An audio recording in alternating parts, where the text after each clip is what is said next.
Thank you very much, Vineet. So I'll be moving on to my talk on EK with retropupillary iris claw lenses and the surgical tips and tricks.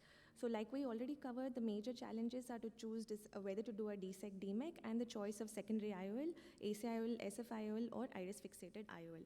Let us quickly recap the comparison between each of them. In AC IOL, like was mentioned earlier, there is slightly lesser space for manipulation, increased chances of endothelial cell loss, although it does have an easier learning curve in comparison to an SF IOL, which is technically more challenging, and most importantly, there is a risk of posterior dislocation of the graft. Whereas in an iris claw lens, not only is it quite easy to perform, it maintains a stable and deep AC to maintain the air bubble. There is lesser risk of graft dislocation, although it does need healthy iris tissue for enclavation, and the major advantage here is it induces a stretch in the stroma and stabilizes the iris, especially in cases with complex PBK where you would expect some amount of flaccid iris. So the iris fixated lenses can be either anterior or retropupillary. The commonly used are the retropupillary iris claw lenses. They have an optic size of 5.5 millimeters and a length of 9 millimeters or 8 millimeters. Why are they called iris claw lenses? Because they have a distinct similarity to a lobster claw, and they help enclave the iris stroma and help to stabilize the iris. So we've gone through the specifications. It is available from either the Excel Lens group or the Freedom Lens group. The specific instrument you would need in addition are the hammerhead forceps and an enclavation spatula or rod. The hammerhead forceps, like you can see here in the magnified image, has a slightly wider flange, which helps in gripping the optic of the iris claw lens. So this is a video of a normal iris claw without endothelial keratoplasty. It's important here to make your side ports at the site which is directly adjacent to your site of enclavation. So once this is done, you can go ahead and proceed with the rest of the surgery. So I'm not going to go through the entire thing because it has already been covered. Let us go through some case examples of where we had to use an iris claw lens with a concomitant DSEK or DMEK. So this is a patient who is a 53-year-old housewife. She came to us with diminution of vision in the right eye since 8 months following cataract surgery.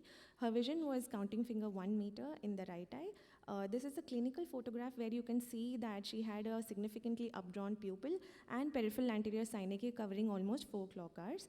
She had surgical aphakia with some amount of vitreous in the pupillary area.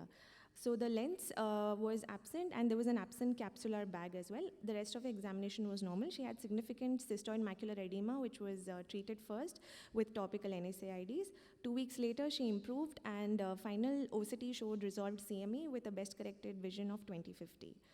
So her specular microscopy at this point showed a reduced cell density of 668 with a central corneal thickness of 593. So we were at a dilemma here whether to go ahead with just an anterior vitrectomy, synecholysis, and secondary IOL, or to combine it with an endothelial keratoplasty.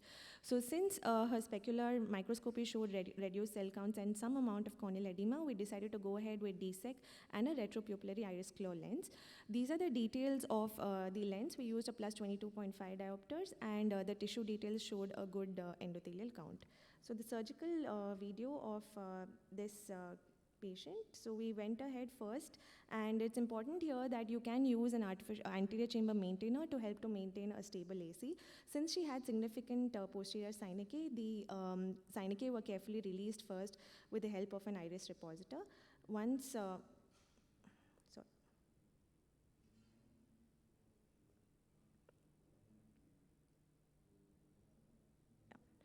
So once the synechia are released, it is important that at this time to avoid any significant damage to the iris tissue, because any amount of iridodialysis can come in the way of implanting an iris fixated lens. So after this, we went ahead and did a check.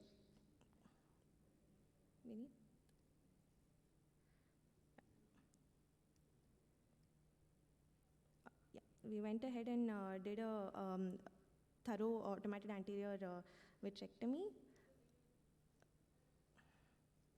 No, go. Come out of the PPT and directly show. So the iris claw lens was then implanted. The side ports were made. The surgical challenge over here was that since it was an updrawn pupil, it was very difficult to correctly orient the lens. It is important to place the lens first in the correct orientation and ensure that the haptics that are to be enclaved are just adjacent to the side ports. The optic of the lens is then held with the hammerhead forceps, and the first haptic is then enclaved. The angle over here was slightly difficult because we had to use a temporal incision to avoid the superior section due to the presence of the peripheral anterior synechiae. Once the first haptic is enclaved, you can check the stability by making sure that the iris stroma also moves with the movement of the optic, and then inject some more viscoelastic. The second haptic is then placed behind the iris and then enclaved subsequently. The advantage of placing an iris claw lens in this situation is that it maintains a deeper AC, enables space for maintaining the air bubble, and the subsequent performing of the DSEK surgery is straightforward as has been shown. So on her post-op day 1, you can see a well-centered DSEK lenticule, and her vision gradually improved over the period of the subsequent follow-ups. This was at the last follow-up with uncorrected visual acuity of 20/80. This is another patient who had come with surgical FAK, operated 3 months ago, and you can see here that she had a reduced endothelial cell count with significant corneal edema of almost up to 800 microns. So initially we went ahead with the right eye cataract surgery first to visually rehabilitate her, and her vision improved to 20/20. We went ahead with a second eye DSEK with iris claw placement. So the advantages over here again are that we could enable, it was enabling to do a good synechiolisis in anterior vitrectomy and placing the iris claw lens. And here we can see that at 5 weeks itself, her best corrected visual acuity had improved to 20/50. This is a complex case of a right eye corneal decompensation status post VR surgery. This was a young male who had also undergone several glaucoma surgeries earlier. So the significant challenges in this patient was that not only he had a crowded anterior chamber, he also had a thick retrocorneal membrane. So this would come in the way of sizing of the lenticule. So over here, the important thing that we had to remember was not only to place the iris claw lens correctly, but also to do a good vitrectomy and to clear the retrocorneal membrane. The size of the lenticule should be decided only after clearing and cutting out the retrocorneal membrane, measuring the available space you have, and then refine the lenticule accordingly. So once this is done, the rest of the surgery is straightforward and you can go ahead. Here the retrocorneal membrane was also so thick that we had to go ahead and cut it with the help of a Vanna scissor.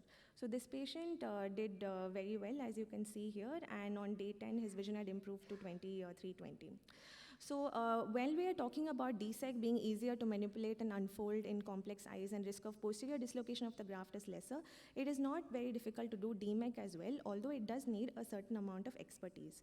However, in patients with a very clean anterior chamber like this with a good iris structure and decent visibility, you can go ahead and plan a DMEK with an iris claw lens. So this is a patient with pseudophakic bullous keratopathy, initially planned only for DMEK surgery, but intra-op we noticed that she had a very tilted and subluxated PCIOL. So we went ahead and had to explant the previous PCIOL, do a vitrectomy, and then go ahead with placing the iris claw lens. So this is the step showing the explantation of the PCIOL, and after suturing the incision with an initial cross suture, performing the vitrectomy, placing the iris claw lens. The technique over here for doing the DMEK is standard, except that the surgical challenges you might face are if you have a very shallow or a very deep AC, presence of any residual vitreous in the AC, so these should be taken care of. Once the DMEK graft is injected, the unfolding is done. The presence of a stable iris diaphragm ensures that the graft is not dislocated posteriorly.